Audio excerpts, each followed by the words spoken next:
Hello दोस्तों, तो जैसा कि आप देख पा रहे हैं, बीएड करें या बीटीसी। बीएड और बीटीसी में क्या अंतर है, इसके बारे में आज हम डिस्कस करने वाले हैं। तो स्टार्ट करते हैं दोस्तों। LRC राज को आप सब्सक्राइब और शेयर कर दीजिए, जो कि आने वाली वीडियो है आप तक प्राप्त हो जाए। तो बिना टाइम गंवाए हम आपको स्टार्ट कर देते हैं वीडियो को। तो बीएड करने के लिए किस किस की ज़रूरत होती है और बीटीसी करने में क्या क्या होना चाहिए, ये सब चीज़ें हम आपको डिस्कस करेंगे बहुत अच्छे से। तो सबसे पहले अगर कोई बंदा बीएड करता है तो उसको ग्रेजुएशन होना चाहिए, और बीटीसी के लिए भी ग्रेजुएशन होना चाहिए। दोनों भी कोर्सों के लिए ग्रेजुएशन होना चाहिए। दोनों कोर्स 2 ईयर के हैं और ये भी 2 ईयर का है।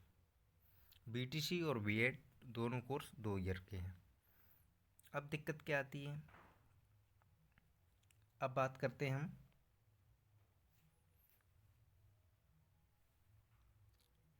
जो ग्रेजुएशन होती है उसमें क्या होना चाहिए। जो ग्रेजुएशन होती है उसमें जनरल और ओबीसी 50% होना चाहिए मार्क्स, ठीक है। और एससी और एसटी के 45% होना चाहिए। तो आप बीटीसी बीएड कर सकते हैं, ठीक है। अब बात करते हैं फीस पे। इसकी हमारे पास फीस क्या है, ठीक है। बीएड की फ़ीस होती है 82,000 रुपये करीब, ये प्राइवेट कॉलेज की फ़ीस है। और बीटीसी की भी वही करीब 80,000 की प्लस फीस रहती है, ठीक है। तो बीटीसी क्या होता है, बीटीसी सेमेस्टर वाइज होती है, 4 सेमेस्टरों में होती है। और बीएड 2 ईयर्स का कोर्स होता है। तो बीएड भी सेमेस्टर वाइज होती है अलग अलग यूनिवर्सिटी के अनुसार से। तो बीएड भी सेमेस्टर वाइज होती है।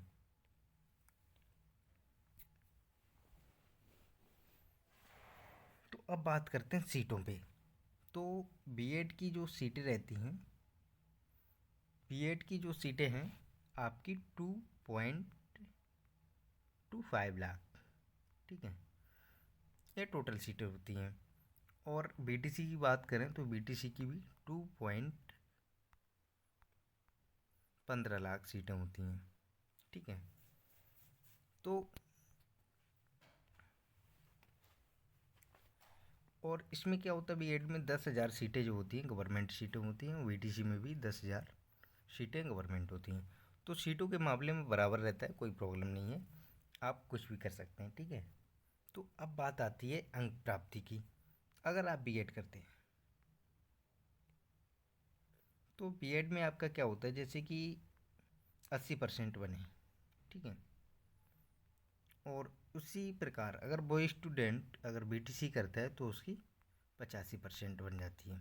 तो अंकों में फ़र्क रहता है, प्राप्तांक जो होते हैं उसमें फ़र्क हो जाता है, क्योंकि बीटीसी में परसेंटेज ज़्यादा बन जाती है और बीएड में थोड़ी कम रहती है। एक बात और कर लेते हैं एज लिमिट की। बीएड करने के लिए आपकी 18 प्लस होनी चाहिए। सो बीटीसी करने के लिए आपकी 18 प्लस होनी चाहिए। एज में भी कोई अपॉर्चुनिटी नहीं है, ठीक है। अब बात करते हैं हम फ्यूचर अपॉर्चुनिटी पर। फ्यूचर अपॉर्चुनिटी क्या होती है,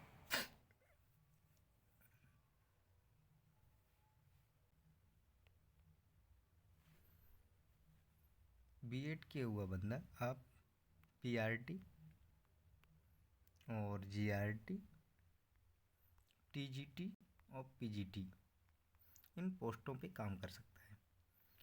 प्राइमरी स्कूल में भी पोस्टिंग ले सकता है, जूनियर स्कूल में भी ले सकता है। और टीजीटी और पीजीटी कहने का मतलब है 1 से 12 तक की आप बीएड करके पढ़ा सकते हैं।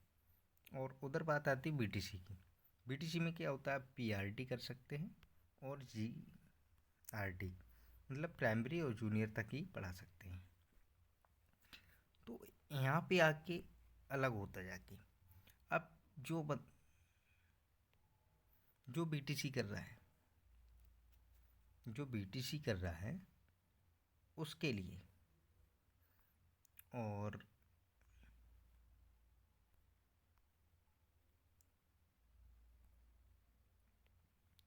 बीएड के लिए काफ़ी ऑप्शन होते हैं, जैसे कि आप प्राइमरी कॉलेज में भी ज्वाइनिंग करा सकते हैं और जूनियर में TGT 1 से 12 तक।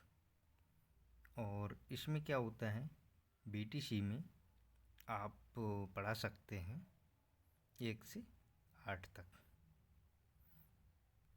तो जॉब लगने के चांसेस बीएड में ज़्यादा रहते हैं, क्योंकि इसमें 4 ऑप्शन मिल जाते हैं आपको। और बीएड करके बंदा एमएड भी कर सकता है। और जो एमएड करने वाला, ठीक है, आगे भी अपनी पढ़ाई कर सकते हैं। एमएड करके आगे आप प्रोफेसर बन सकते हैं जैसे कि, ठीक है। और बात करते हैं बीटीसी बीएड डीएलएड वाला बंदा एमएड नहीं कर सकता है, ठीक है। तो आप हमारे हिसाब से जहाँ तक है बीएड ही करें, ताकि बीएड में ज़्यादा ही फोकस, सभी में अंतर फ़िलहाल सेम है, फीस का भी अंतर कोई ख़ास नहीं है, आगे जाके पोस्टों में अंतर काफ़ी है, ठीक है दोस्तों।